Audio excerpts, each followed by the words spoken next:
The mother leopard had been killed while hunting, shot by poachers who had been illegally operating in the Serengeti conservation area for several months, targeting big cats whose pelts commanded high prices in black markets that supplied wealthy collectors who wanted exotic animal skins for display in their homes despite international laws prohibiting such trade. She had been stalking an impala near a watering hole when the poachers spotted her through their rifle scopes, and they made the calculated decision to take the shot even though leopards were protected species whose killing carried severe criminal penalties, because the profit margin on a prime adult female leopard pelt was substantial enough to justify the risk of prosecution if they were caught.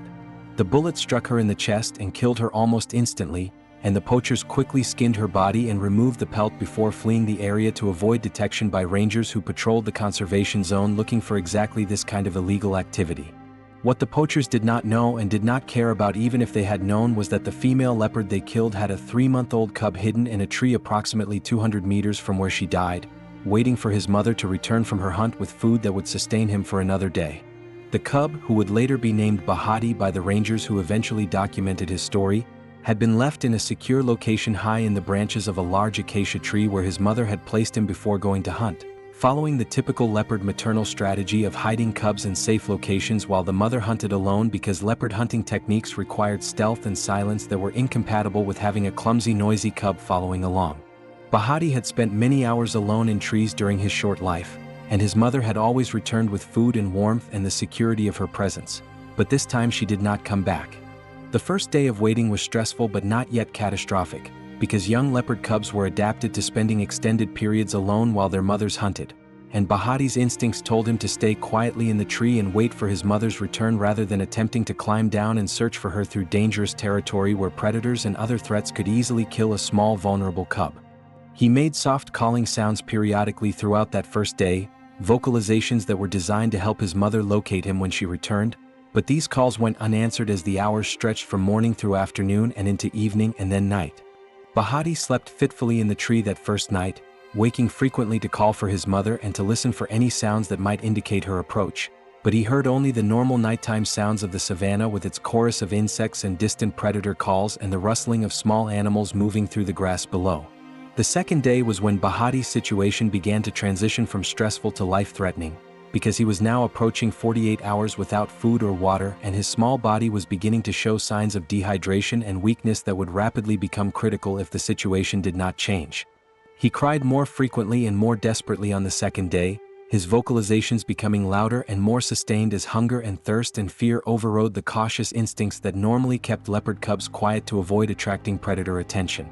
Those louder cries did attract attention, but not from his mother, who was dead 200 meters away with her body already being consumed by scavengers who had found the remains that the poachers left behind. The attention came instead from a clan of spotted hyenas who heard Bahati's distress calls and recognized them as indicating a vulnerable young animal that would be easy prey if they could locate it and reach it. The hyena clan, numbering approximately 8 individuals including several large females and multiple younger animals, began searching the area around the tree where Bahati was calling from, and it did not take them long to pinpoint his location through a combination of sound tracking and scent detection. They gathered at the base of Bahati's tree and looked up at the small leopard cub, who was now completely visible in the branches about 4 meters above the ground, and they settled in to wait with the patient persistence that made hyenas such effective predators and scavengers. Hyenas could not climb trees with the agility that leopards possessed, but they knew from experience that young animals in trees eventually had to come down for water or food, or simply because they became too weak to maintain their grip on branches, and when Bahati descended they would be waiting to claim an easy meal that required minimal effort or risk. By the afternoon of the second day, Bahati's condition had deteriorated to the point where descending from the tree was becoming not just likely but inevitable, because dehydration was affecting his cognitive function and muscle control and making it increasingly difficult for him to maintain his position in the branches. He needed water desperately, and his 3-month-old brain was not sophisticated enough to understand that the hyenas waiting below represented certain death, or that staying in the tree without water would also lead to death just slightly more slowly. All he understood was the overwhelming drive to find water and the growing conviction that he needed to leave the tree and search for his mother, who had always provided everything he needed and who must be somewhere nearby even if he could not see or hear her.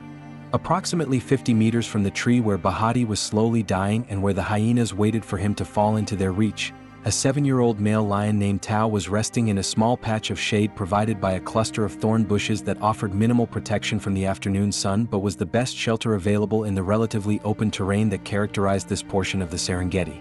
Tao was a solitary male who had been living alone for nearly 2 years after being driven from his birth pride and failing repeatedly to establish himself by challenging other pride males for territory and breeding rights. And his life had settled into a pattern of marginal survival that involved constant hunger and frequent unsuccessful hunts and a grinding loneliness that was perhaps more painful than the physical deprivation because lions were fundamentally social animals who suffered psychologically from isolation in ways that went beyond simple lack of hunting efficiency or protection from other predators. Tao had been expelled from his birth pride at age 5 by his father and older brothers in the normal process through which prides prevented inbreeding and created competitive pressure that ensured only the strongest males reproduced. But what happened after his expulsion did not follow the typical trajectory that most young male lions experienced. He should have found brothers or cousins who were also wandering after their own expulsions and formed a coalition that would give them the strength to challenge established pride males and take over territories and breeding females through coordinated combat. But the region where Tao lived had low lion density and he never encountered potential coalition partners during the critical months when such alliances typically formed, leaving him to face the challenges of solitary male existence without the support structure that made success possible. The day of Tao's expulsion from his birth pride had been traumatic in ways that left psychological scars as deep as any physical injury, because he had been forcibly driven away by the very animals who should have been his protectors and allies, cast out by his own father and brothers who made it unmistakably clear through violent attacks that his continued presence in the pride territory would not be tolerated. Tao had not understood why this was happening. His young brain could not process the evolutionary logic that made his exile necessary for genetic diversity and prevention of inbreeding, and all he knew was that the social bonds and security he had relied on for his entire life were being violently severed and he was being forced into terrifying unknown territory where he would have to survive alone. The expulsion involved several violent confrontations where Tao's father and older brothers attacked him with serious intent to cause harm, leaving him with bite wounds on his neck and shoulders and a deep psychological terror of confronting larger, more experienced males that would haunt him for the rest of his life. Over the 2 years since his expulsion, Tao had made 3 serious attempts to challenge established pride males for control of territories and females, and all 3 attempts had ended in devastating defeats that left him with deep scars across his back and shoulders and a shattered confidence that made further challenges seem futile and terrifying. The first challenge occurred when Tao was 5.5 years old, only 6 months after his expulsion, and in retrospect it was clear that he had attempted this confrontation far too early before he had built sufficient strength or developed the fighting skills necessary to compete with mature pride males who had years of experience in combat. Tao had encountered a small pride consisting of 3 adult females and their cubs being controlled by a single older male who appeared to be past his prime and who Tao thought might be vulnerable to challenge from a younger competitor. The fight had been brief and completely one-sided, with the established pride male demonstrating within seconds that experience and fighting skill could overcome whatever advantages Tao possessed in youth and motivation. The older male had used techniques refined through years of successful challenges and defenses, feinting and dodging and then striking with devastating precision at vulnerable targets that Tao left exposed through his inexperience and desperation. Within 2 minutes, Tao had sustained deep claw wounds across his back where the older male had raked him during a grappling exchange, and a serious bite to his left shoulder that caused muscle damage requiring weeks to heal and that left permanent scarring and some loss of function in that limb. Tao had fled that first challenge in complete panic and terror, running for several kilometers before finally collapsing in exhaustion and pain, and he had spent the following 3 weeks in hiding while his wounds healed and while he processed the trauma of being so thoroughly defeated by an opponent he had thought he could overcome. The second challenge came when Tao was 6 years old, after he had recovered from his first defeat and had spent several months building his strength through more successful hunting and through the confidence that came from surviving alone for an extended period. This time he targeted a different pride controlled by 2 coalition males who were brothers and who Tao thought might be distracted by their need to coordinate and might be vulnerable if he could isolate one of them away from his partner. The plan was sound in theory but impossible to execute in practice because the coalition partners had years of experience working together and they maintained constant communication and coordination that made separating them unfeasible. When Tao made his challenge by approaching the pride territory and roaring to announce his presence, both males responded immediately and coordinated their counterattack in ways that overwhelmed Tao before he could mount any effective offense. The scars were visible reminders of his failures, raised lines of damaged tissue where fur grew in different patterns, and rangers who tracked Tao through his GPS collar could identify him from distance simply by looking for those distinctive marks. Each defeat had taken something from Tao beyond just physical injury, eroding his sense of himself as a viable competitor and reinforcing a growing conviction that he would never succeed at the normal male lion strategy of fighting for pride control and reproductive access. The second challenge had left him with additional scars on his right flank where one of the coalition males had caught him as he was attempting to disengage and flee, and a damaged ear that had been partially torn during the initial contact phase of the fight. That confrontation had been even shorter than the first, lasting perhaps 90 seconds before Tao realized he was completely outmatched and prioritized escape over any further attempt to press his challenge. The coordinated attacks from two experienced males had been overwhelming in their speed and precision, and Tao had been fortunate to escape with his life because coalition males were known to kill challengers who threatened their reproductive access, and only Tao's youth and speed had allowed him to outrun his pursuers when he finally broke and fled. The third and final challenge occurred when Tao was nearly 7 years old, and this attempt was born more of desperation than confidence because Tao's solitary existence was becoming unsustainable and he knew that without access to a pride and regular successful hunts his survival prospects were rapidly declining. He targeted a very small pride consisting of only 2 adult females and their cubs, controlled by a single male who was younger than the opponents from Tao's previous challenges and who appeared from observation to be inexperienced and possibly vulnerable. Tao spent 2 weeks observing this pride and planning his approach, trying to identify weaknesses he could exploit and preparing himself psychologically for another confrontation despite the terror that his previous defeats had instilled. When Tao finally made his challenge, approaching the territory and announcing his presence through roaring and scent marking, the defending male responded with aggression that seemed disproportionate to Tao's threat, attacking with a ferocity and skill that suggested this male had successfully defended his position before and knew exactly how to deal with challengers. The fight lasted longer than Tao's previous challenges, perhaps 5 minutes of sustained combat during which both males sustained injuries, but the outcome was never really in doubt because the defending male had home territory advantage and was fighting to protect what he had already claimed while Tao was fighting from a position of weakness and desperation.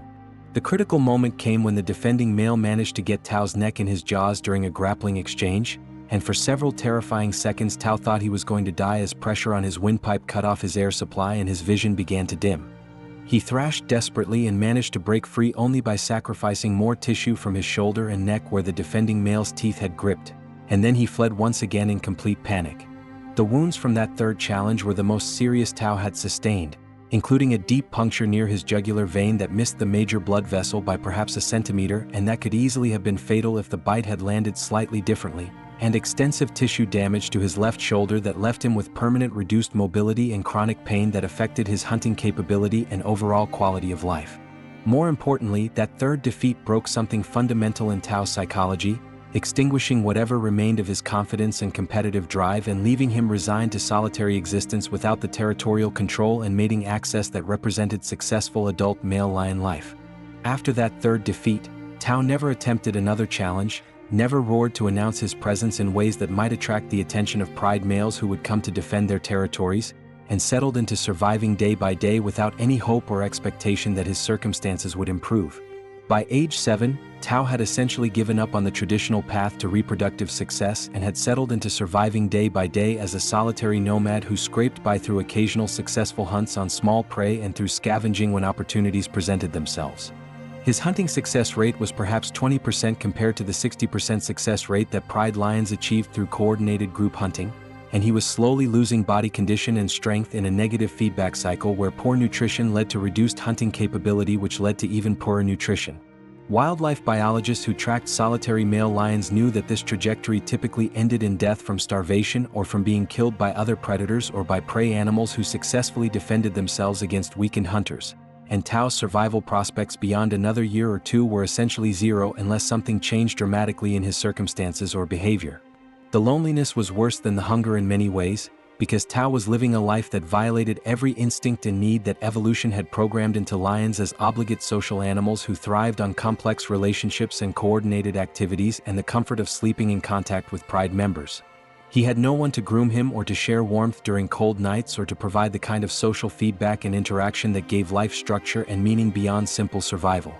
The isolation was crushing his spirit in ways that were just as deadly as the physical deprivation. creating a psychological state where each day felt pointless and where the effort required to continue surviving seemed increasingly difficult to justify against the bleak certainty that nothing would ever improve and that he would die alone without ever having made it or contributed to the next generation or experienced the social bonds that made lion life worth living. Tao heard Bahati's distress calls throughout that second afternoon, the high-pitched desperate cries of a young animal in severe distress carrying clearly across the relatively open terrain, and something about those sounds affected him in ways that went beyond typical predatory interest in potential prey. The crying triggered memories of his own trauma and abandonment when he was driven from his pride, the terror and confusion of suddenly being alone without the support structure that had defined his entire existence. And while Bahati's specific circumstances were different from Tao's experience, there was a fundamental similarity in the core experience of being cast out and left to face threats alone that should have been faced with group support. Tao found himself rising from his resting position and moving toward the source of Bahati's cries with a sense of purpose and urgency that he had not felt in months, driven by impulses he could not have named or understood but that were pulling him toward the desperate young animal whose distress resonated with his own pain.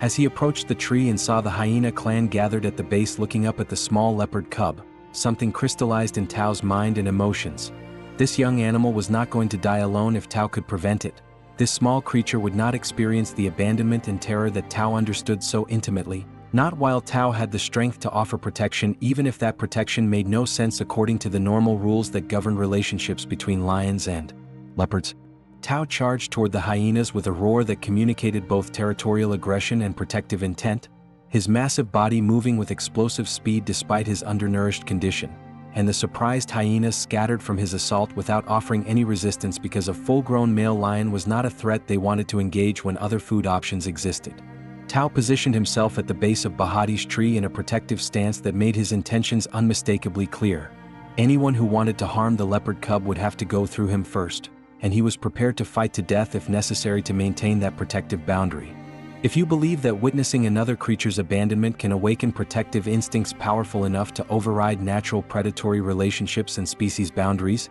that loneliness can create empathy even between natural enemies, then please subscribe to Lion King Stories. Every subscription helps us share more incredible true tales from the African wilderness that challenge our assumptions about animal behavior and prove that individual experiences of suffering and isolation can transform enemies into protectors in ways that transcend the simple rules we use to predict how animals will behave.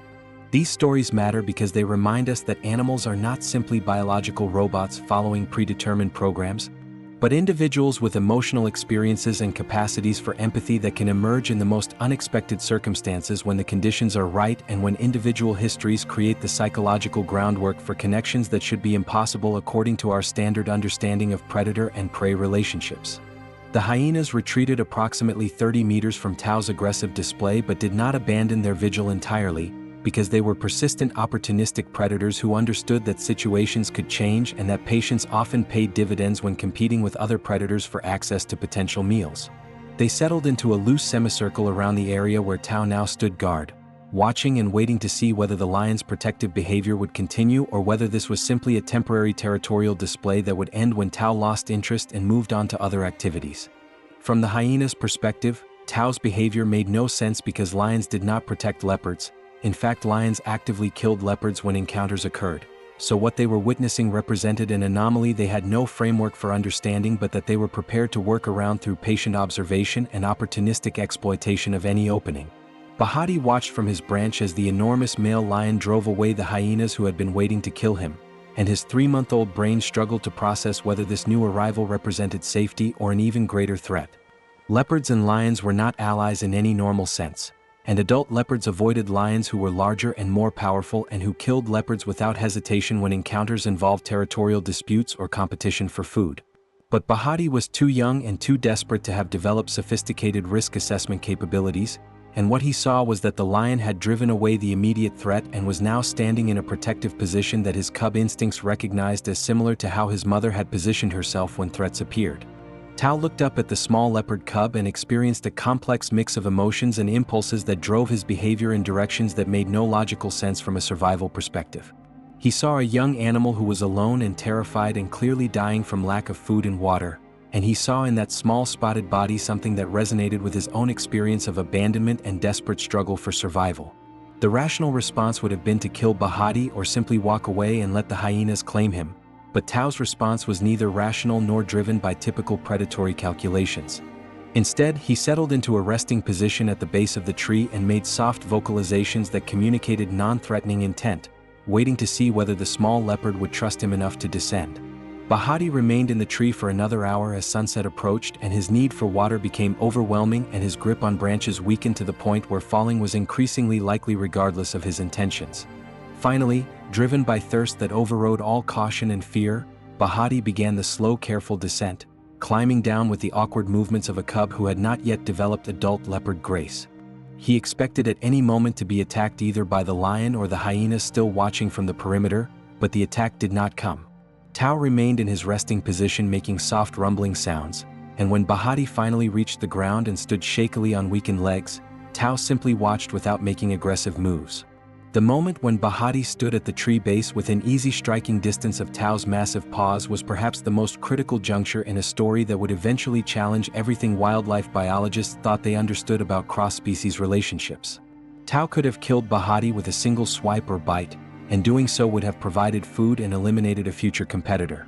But Tao did not kill Bahati. Instead, he lowered his massive head and sniffed the small leopard cub carefully, gathering information about this unexpected addition to his life. And then he made a soft chuffing sound that big cats use to communicate friendly, non-threatening intent. Bahati's response was to move closer to Tao rather than fleeing, motivated by cub instincts that sought the protection of a large adult presence and by desperate need for the care his mother had provided.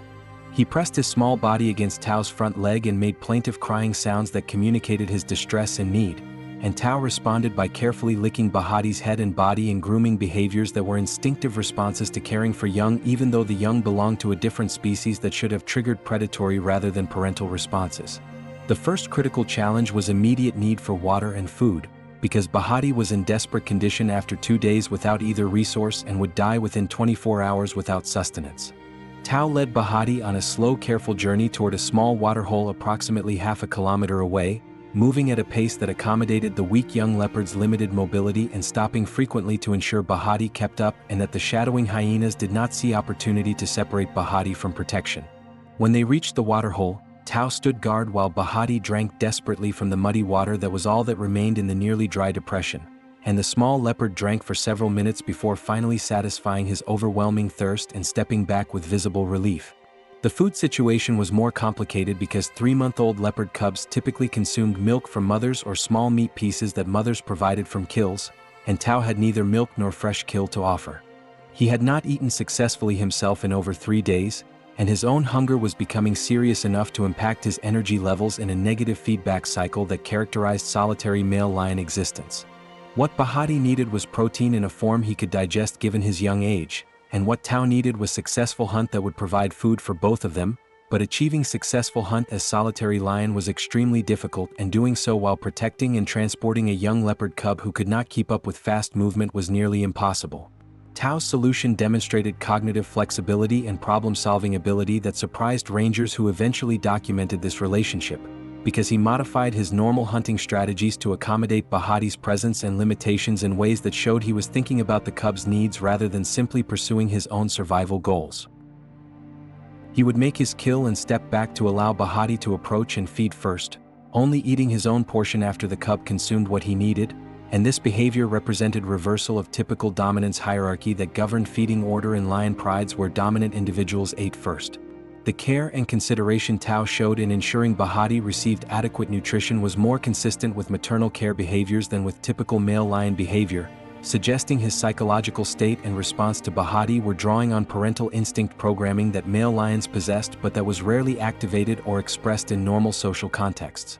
The first feeding session after Tao caught the mongoose was particularly revealing of the bond that was forming between the lion and leopard cub, because Bahati initially showed fear and hesitation about approaching the kill while Tao was nearby, his instincts warning him that getting too close to a large predator during feeding was extremely dangerous and could trigger aggressive responses. Tao seemed to recognize Bahati's fear and responded by deliberately moving several meters away from the mongoose carcass and lying down in a relaxed position that communicated he was not going to compete for the food, and he made soft vocalizations that encouraged Bahati to approach and feed. Even with Tao at a distance, Bahati approached the carcass cautiously, taking small bites and frequently looking up to check whether Tao was showing any signs of aggression or possessiveness about the food. Tao remained completely relaxed throughout Bahati's feeding session, which lasted approximately 15 minutes until the young leopard had consumed his fill, and only then did Tao rise and approach the carcass to eat what remained. This pattern of Tao killing and then allowing Bahati priority feeding access continued throughout that first week and established a routine that communicated to Bahati that he was safe and that his needs would be prioritized despite the normal competitive dynamics that should have governed resource allocation between a large dominant predator and a small vulnerable cub from a different species. By the end of the first week, Bahati was approaching kills with much less hesitation and was showing increasing trust in Tao's benign intentions, and the bonding between them was progressing in ways that mirrored the attachment that formed between lioness mothers and their cubs during the critical early months of dependency.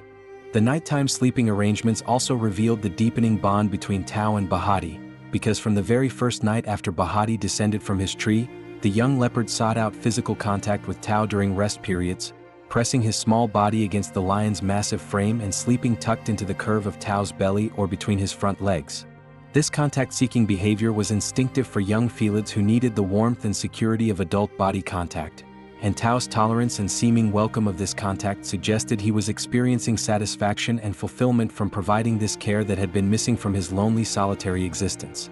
Rangers who eventually observed Tao and Bahati sleeping together noted that both animals appeared more relaxed and peaceful during these shared rest periods than they typically saw in solitary predators, suggesting that the companionship was providing psychological benefits for both the provider and recipient of care.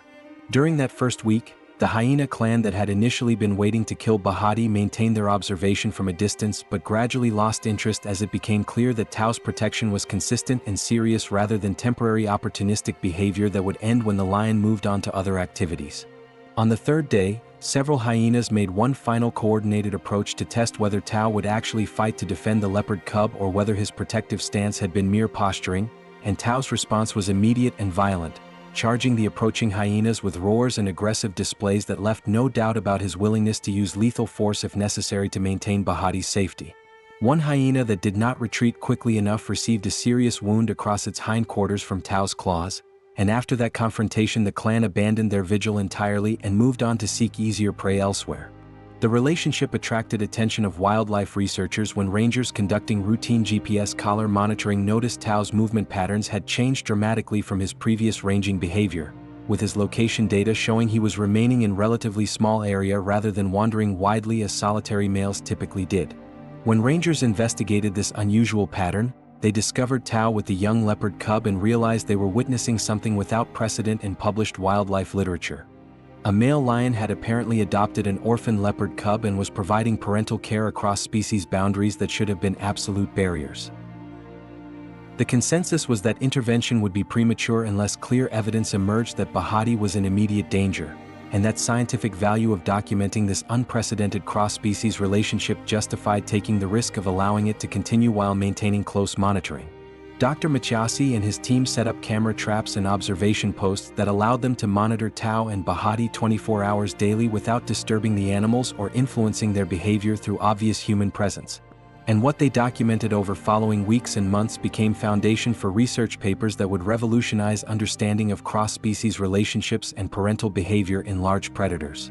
The footage showed Tao providing consistent attentive care that included not just protection from threats and provision of food but also active teaching behaviors clearly designed to help Bahati develop skills he would need to survive and hunt successfully as he matured.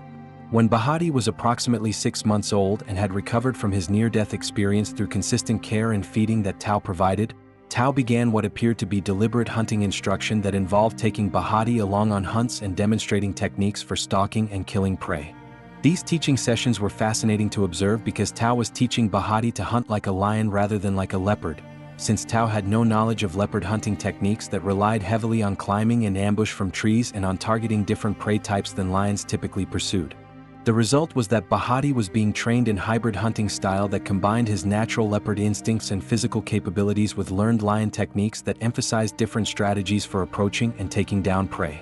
The first teaching session researchers documented in detail occurred when Bahati was 7 months old and Tao attempted to hunt a young impala grazing alone approximately 200 meters from where they were resting. Tao began stalking the impala using classic lion approach of moving slowly through tall grass while keeping his body low to avoid detection, and he made clear gestures and vocalizations indicating Bahati should follow and observe his technique. Bahati watched intently as Tao demonstrated patience and stealth required for successful stalking, and when Tao finally rushed the impala from close range, Bahati attempted to follow and assist even though his small size and limited experience meant he could not meaningfully contribute to bringing down prey. The hunt was unsuccessful because the impala detected Tao's approach before he could get close enough for successful rush, but what happened after the failed hunt was perhaps more instructive than success would have been, because Tao did not simply give up and rest as he might have done when hunting alone. Instead, he led Bahati back to their starting position and repeated the stalking approach multiple times as if deliberately practicing and reinforcing the technique, showing Bahati through repetition how to move quietly through grass and judge distances and read prey animal behavior to identify optimal moments for rushing. This kind of deliberate instructional behavior was common in lionesses teaching cubs to hunt, but it had never been documented in male lions who typically did not participate in cub rearing or hunting instruction in normal pride contexts. The second documented training session occurred 5 days after the first and involved Tao teaching Bahati about the importance of wind direction in stalking, a lesson that came about when they encountered a small group of 3 impalas and Tao initially began approaching from a direction that would have carried their scent directly to the prey. Bahati followed as usual, but then Tao stopped and appeared to reconsider his approach, and he led Bahati on a wide circular path that brought them around to the downwind side of the impalas so that their scent was carried away from rather than toward the prey animals. Rangers observing this session noted that Tao made deliberate pauses during the circular movement and used vocalizations to keep Bahati's attention focused, suggesting he was explicitly teaching the principle of scent management rather than simply repositioning for his own hunting purposes. The third training session that Rangers documented in detail involved teaching Bahati about using terrain features for concealment during stalking approaches, and it occurred when they encountered a lone young zebra near an area with scattered rocks and small depressions in the ground that could provide cover for a stalking predator. Tao demonstrated how to move from one piece of cover to the next while minimizing time spent in the open where prey could see approaching threats, and he showed Bahati how to use the depressions in the ground to stay low and hidden even when crossing relatively open areas. This session was particularly remarkable because Tao's teaching went beyond simple demonstration and included moments where he appeared to be correcting Bahati's technique, using gentle physical contact from his paw to redirect Bahati when the young leopard chose suboptimal routes or failed to use available cover effectively. By the time Bahati was 9 months old, he had participated in over 20 teaching sessions with Tao, and his hunting skills were developing rapidly through this combination of observation, practice, and feedback that mimicked the educational process that occurred between lioness mothers and their cubs but that was being provided by a male lion to a leopard in an unprecedented cross-species educational relationship. The techniques Bahati was learning were fundamentally lion techniques that emphasized patience, careful stalking, and power-based takedowns rather than the ambush from trees and speed-based chasing that characterized typical leopard hunting, but the hybrid approach was working and Bahati's success rate on small prey was steadily improving. Over following months, Tao and Bahati engaged in dozens of these teaching sessions that gradually improved Bahati's hunting success and contributed to his development of skills combining elements of both lion and leopard hunting strategies. By the time Bahati was 10 months old, he was successfully catching small prey on his own including rodents and birds and young hares, and Tao's role shifted from sole provider to hunting partner who collaborated with Bahati in pursuing larger prey that neither could easily take down alone but that their combined efforts could sometimes secure. The dynamic that emerged was genuinely unprecedented. A lion and leopard functioning as coordinated hunting team despite belonging to species that were natural competitors and would normally avoid or actively antagonize each other in hunting contexts. One particularly successful hunt documented by researchers occurred when Bahati was 14 months old and he and Tao coordinated an attack on a medium-sized warthog that was foraging near a termite mound approximately 300 meters from their resting area.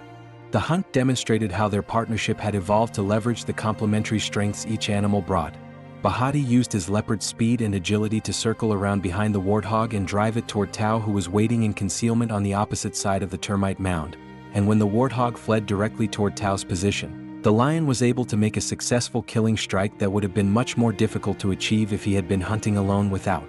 Bahati's assistance in maneuvering the prey into optimal position.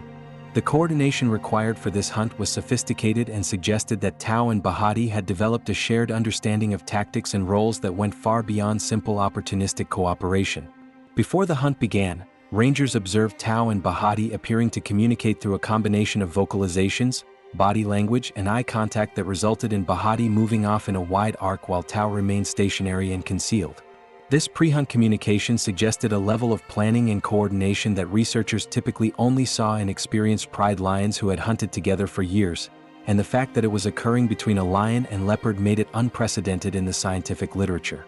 The actual execution of the hunt showed both animals performing their roles with precision that suggested they had practiced similar maneuvers multiple times before this documented occasion. Bahati's approach from behind the warthog was perfectly timed to create pressure that drove the prey toward Tao without alerting it so early that it would flee in a different direction, and Tao's ambush was positioned exactly where the warthog's flight path would intersect his striking range. When the warthog came within reach, Tao's attack was decisive and efficient, using his superior size and strength to bring down the prey with a single powerful bite to the neck that killed it within seconds and minimized both the struggle and the risk of injury to himself. After the kill, Tao and Bahati shared the meat in a coordinated feeding session that showed clear hierarchical structure, with Tao eating first as dominant partner but then allowing Bahati substantial access to the carcass in ways that ensured both animals received adequate nutrition from the hunt. The researchers observing this hunt and the subsequent feeding noted that the coordination and communication between Tao and Bahati was comparable to what they had observed in lion pride hunting, suggesting that the relationship had developed sophisticated elements of cooperation and mutual understanding despite the species barrier that should have made such coordination impossible. Over the following months, rangers documented several more successful coordinated hunts involving prey species including young zebras, wildebeest calves, and adult impalas that represented substantial challenges requiring cooperation between Tao and Bahati to overcome. Each successful hunt reinforced the partnership and provided both animals with better nutrition than either could have achieved alone, creating a positive feedback loop where success bred confidence and skills that led to further success. By the time Bahati was 18 months old, the hunting success rate for the Tao-Bahati partnership was approaching 40%, which was significantly higher than Tao's previous solitary success rate of around 20% and was comparable to the success rates achieved by small lion prides hunting cooperatively. The scientific papers that Dr. Machiasi eventually published about Tao and Bahati generated enormous interest and controversy within the wildlife biology community, because the relationship challenged fundamental assumptions about rigidity of species boundaries and the degree to which predatory behavior was driven by fixed instincts versus flexible responses to individual circumstances and experiences. Some researchers argued that Tao's behavior represented kind of pathology or developmental abnormality resulting from his abnormal history of social isolation, suggesting that his failure to establish normal lion social relationships had left him with unfulfilled parental drives that he inappropriately directed toward animal that should have triggered predatory responses. Others argued that the relationship demonstrated cross-species empathy and parental behavior were more flexible and widely distributed across predator species than previously recognized, and that what Tao was doing represented expression of normal mammalian parenting instincts directed toward unusual target because of specific circumstances of his encounter with Bahati. What could not be disputed was that the relationship was genuine and sustained, with Tao continuing to provide care and instruction to Bahati for over 18 months until the young leopard had developed into capable hunter who could survive independently if necessary. Even after Bahati reached an age and skill level where he could have dispersed and lived separately from Tao, the two continued to associate and cooperate in hunting, creating what amounted to interspecies coalition that persisted far beyond any period that could be explained by simple parental care instincts or temporary responses to unusual circumstances. By the time Bahati was 2 years old, he and Tao were hunting together regularly and sharing kills in ways that benefited both animals, with Bahati's leopard agility and climbing ability complementing Tao's lion strength and intimidation power to create more effective hunting unit than either animal could achieve alone. The relationship eventually attracted significant media attention when video footage of Tao and Bahati hunting together was released by Dr. Machiasi's research team and went viral on social media platforms, accumulating millions of views and generating thousands of comments from people around the world who were amazed by sight of lion and leopard cooperating as partners rather than competing as enemies. The footage showed Tao and Bahati taking down zebra in coordinated attack where Bahati used his speed and agility to drive zebra toward Tao who was waiting in ambush position, and then both predators working together to bring down and kill large prey animal in display of interspecies cooperation that wildlife experts said was without precedent in scientific literature. The zebra hunt that was captured on video and released to the public occurred when Bahati was 20 months old and represented perhaps the most impressive demonstration of the partnership's hunting capabilities that researchers had observed. The target was a young adult zebra that had become separated from its herd and was grazing alone in an area of tall grass that provided excellent stalking opportunities. What made this hunt particularly remarkable was not just its success but the sophisticated multi-stage coordination it involved, with Tao and Bahati apparently adjusting their tactics in real time based on the zebra's reactions and movements. The hunt began with Tao and Bahati observing the zebra from approximately 400 meters distance, and rangers watching through binoculars noted that both animals seemed to be assessing the situation and the terrain before beginning their approach. After several minutes of observation, Bahati began moving in a wide arc that would bring him to a position behind the zebra while Tao began a slow, careful stalk from the front that kept him concealed in tall grass. The coordination of their movements suggested they had communicated a plan before beginning, though how such communication occurred between different species remained a mystery that researchers could only speculate about. Bahati reached his position behind the zebra first and then waited, remaining completely still and hidden while Tao continued his approach from the front. When Tao was approximately 50 meters from the zebra, Bahati suddenly burst from concealment with a loud vocalization that startled the zebra and caused it to flee directly away from Bahati's position, which happened to be directly toward where Tao was waiting in the tall grass. The zebra's panicked flight brought it to within striking range of Tao faster than any direct stalking approach could have achieved, and Tao's ambush attack caught the zebra completely by surprise, with the lion leaping from concealment and bringing down the prey with a combination of weight and momentum that knocked the zebra off its feet before it could change direction or build up speed for escape. The video footage of this hunt, captured by camera traps that researchers had positioned throughout Tao and Bahati's ranging area, showed the entire sequence from initial observation through final kill, and the sophistication of the coordination was immediately apparent to anyone watching. When Dr. Machiasi's team released the footage to the public with appropriate scientific context explaining what viewers were seeing, the response was overwhelming and immediate. Within 24 hours of posting, the video had accumulated over 1 million views on YouTube and had been shared thousands of times across other social media platforms including Facebook, Twitter, and Instagram. The comments on the video reflected a mixture of awe, skepticism, and emotional responses to seeing natural enemies functioning as coordinated partners. Many viewers expressed disbelief that the footage was real, suggesting it must have been staged or digitally manipulated because the behavior seemed impossible according to their understanding of how lions and leopards interacted. Wildlife experts and researchers from around the world commented to verify the authenticity of the footage and to provide context about how unprecedented this relationship was in terms of documented animal behavior. Several major news outlets including BBC, National Geographic, and CNN contacted Dr. Machiasi's team requesting interviews and additional footage, and within a week the story of Tao and Bahati had reached a global audience numbering in the tens of millions. The media attention brought both benefits and challenges to the research project. On the positive side, the publicity generated substantial interest in wildlife conservation and funding support for Dr. Machiasi's ongoing research into lion behavior and conservation needs. Several major donors contacted the research team offering financial support specifically for continued documentation of Tao and Bahati's relationship and for broader studies of cross-species interactions in wild animals. The story also inspired public engagement with wildlife conservation issues, with many people expressing newfound appreciation for the emotional and cognitive complexity of predators and for the importance of protecting wild spaces where such relationships could develop naturally. However, the media attention also created challenges including increased pressure from tourists wanting to visit the area where Tao and Bahati lived, which created risks of disturbing the animals and potentially altering their behavior through excessive human presence. Dr. Machiasi and park rangers had to implement stricter access controls and visitor management protocols to ensure that public interest did not compromise the scientific value of continued observation or create risks to the animals themselves. There were also concerns about how the publicity might affect poaching risks, since Tao and Bahati had become famous and some feared that unscrupulous individuals might target them for capture or killing to profit from their fame. The broader significance of Tao and Bahati's relationship extended beyond simple documentation of unusual animal friendship, because it raised profound questions about nature of species identity and flexibility of social bonds and parental behaviors in mammals. If lion could successfully raise leopard and teach it to hunt despite complete lack of knowledge about leopard-specific hunting techniques, and if leopard could learn to function effectively using hunting strategies derived from completely different species, then perhaps boundaries between species were more permeable and less determinative of behavior than traditional frameworks suggested.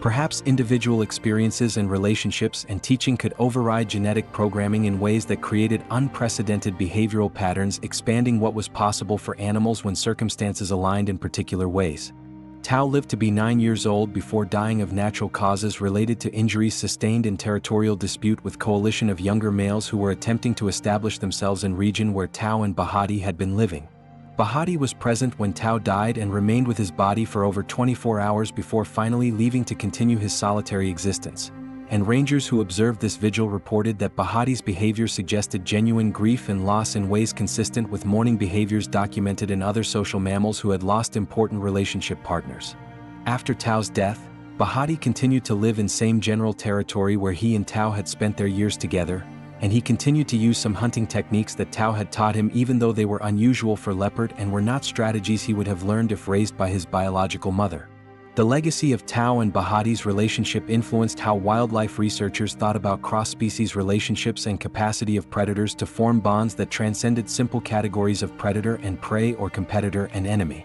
Their story demonstrated that individual animals were capable of responding to specific circumstances in flexible, creative ways that defied predictions based on species-typical behavior, and that empathy and parental care could emerge in contexts that seemed impossible according to traditional understanding of how evolution shaped behavior through natural selection acting on genetic variation.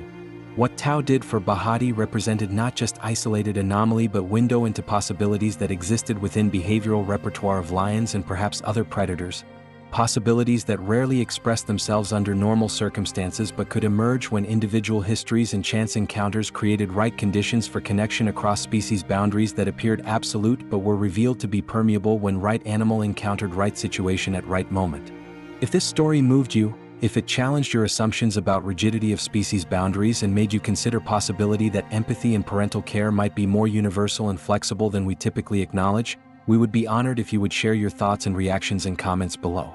Have you ever witnessed unexpected cooperation between species that should have been enemies? Have you ever been surprised by capacity of animals to adapt to unusual circumstances and form relationships that defy prediction?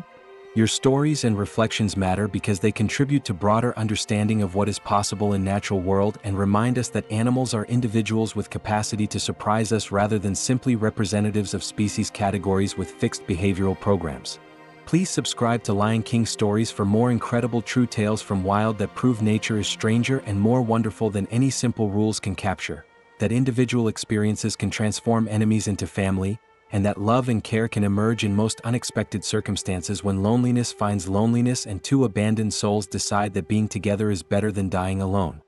Thank you for being part of our pride and for opening your heart to stories that challenge what we think we know and expand our understanding of what animals are truly capable of when circumstances give them opportunity to choose connection over isolation.